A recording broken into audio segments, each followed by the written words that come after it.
Info for patient. अस्सलाम वालेकुम sir. वालेकुम सलाम। क्या हाल है सर? अल्हम्दुलिल्लाह। सर अपना इंट्रोडक्शन करवा मेरा नाम प्रोफेसर आतिफ अली सिद्दीकी है और मैं डॉ university of health sciences Karachi से मेरा ताल्लुक है और मैं यहाँ राइनोकॉन में शिरकत के लिए आया हूँ। सर राइनोकॉन की आप इम्पोर्टेंस किस हवाले से देखते हैं?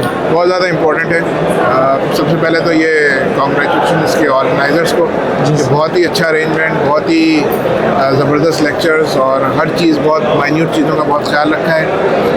राइनोकॉन की इम्पोर्टेंस इसलिए ज़्यादा है कि बढ़ती हुई पोल्यूशन और फ़ज़ाई आलूदगी के साथ पूरे पाकिस्तान में, जैसा कि आपको पता है, खुद लाहौर में अभी कुछ दिन में सर्दियाँ होंगी तो स्मॉग हो जाता है। कराची तो वैसे भी आलूदा शहर है, पूरे फैसलाबाद इंडस्ट्रियल शहर है, तो पूरे पाकिस्तान में फ़ज़ाई आलूदगी एक मसला बन रहा है। उसके साथ सांस की नाली के मसाइल जो है वो बढ़ते जाते हैं और ज़ाहिर है जो फेफड़ों का या जो सीने का रास्ता है वो नाक से होकर जाता है। तो नाक की बेशुमार डिजीज़ होती हैं जिनके मुतालिक कहा जाता है कि ये one carpet lying from nose to the alveus यानी बेस ऑफ द लंग्स होता है। तो ये सारी एक ही चीज़ होती है। तो जब नाक ख़राब होती है तो नीचे का भी ख़राब होता है। तो नाक जो है वो गेटवे है जिस्म का, तो इसका ठीक रहना बहुत ज़रूरी है और इसकी जो डिजीज़ेस हैं उनको एड्रेस करना बहुत ज़रूरी है जदीद तकाज़ों के मुताबिक। तो ज़ाहिर है कि राइनोकॉन जब होती है इसमें स्पेसिफिकली हम सिर्फ नाक की डिजीज़ेस के मुतालिक या नाक की बीमारियों से मुतालिक डिस्कस करते हैं। तो उसमें जो है वो जो ट्रेनिंग होती है हमारे रेजिडेंट्स की, जो हमारे यंग डॉक्टर्स हैं, जो सीनियर्स हैं, हम लोग दूसरे बैनुल-अक़वामी लोग आते हैं, शुरा आते हैं, उनके मकाले होते हैं, उससे हम भी फैज़याब होते हैं और पूरी ENT सोसाइटी और स्पेशली जो है उससे फ़ायदा होता है। तो इसलिए इसका इम्पैक्ट जो है वो बहुत ज़्यादा है। यंग ENT सर्जन्स है, उनके लिए आपका क्या पैगाम है? जी, अगर मुख्तसर मैं ये कहूँगा, देखिए एक ओवरऑल है। वैसे मैंने इसलिए पूछा कि आप शायद राइनोलॉजी के बारे में पूछें, लेकिन सबसे पहले तीज लो कि पेशेंट डॉक्टर रिलेशनशिप होता है। पेशेंट को पेशेंट समझे, उनको क्लाइंट न समझे। जब भी आप तरक्की करेंगे, आप जब पेशेंट का दर्द आप खुद महसूस करेंगे। जी।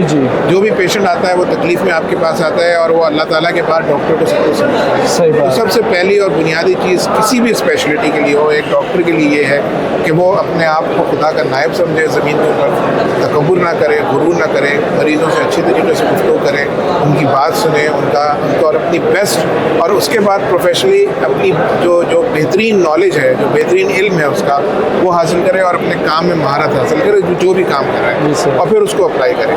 और एक अच्छा डॉक्टर जो होता है वो होता है कि जब वो इस काबिल हो जाए कि वो अपने घर वालों का और अपने प्यारों का इलाज कर सके, अपने माँ बाप का इलाज कर सके, अपने बहन भाइयों का, अपने बच्चों का इलाज कर सके, तो वो अच्छा डॉक्टर है। अगर वो उनका इलाज नहीं कर सकता, उनके लिए किसी और के पास भेजता है और दूसरों का इलाज करता है, तो वो बेईमानी करता है। अच्छा सर, ENT के मरीज़ों के लिए आपका क्या पैगाम है कि वो किस तरह अपने ENT के मसाइल को कम कर सकते हैं? जी, नाक के जो मसाइल है वो अक्सर इग्नोर होते हैं। जैसे मैंने कहा, ये तो गेटवे है ना, रास्ता है जिसम में जाने का।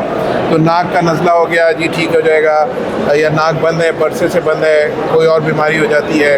तो जैसे कि यहाँ पे लोग सुन रहे हैं, सारी चीज़ें होती हैं कि नाक की बीमारियाँ सिर्फ नाक बंद नहीं होती, बल्कि उसका असर पूरे जिस्म पे पड़ता है और बहुत सारी उसके साथ रिलेटेड बीमारियाँ हो सकती हैं, बहुत सारी कॉम्प्लिकेशंस हो सकती हैं। तो नाक की बीमारी को खुद से मैं राइनोकॉन के हवाले से कहूँगा कि छोटा या हल्का ना लें, और जब भी इस तरह की कोई बीमारी नाक के अंदर हो, उसके लिए फ़ौरन किसी अच्छे ENT स्पेशलिस्ट से जो है वो रुजू करें। Thank you very much sir.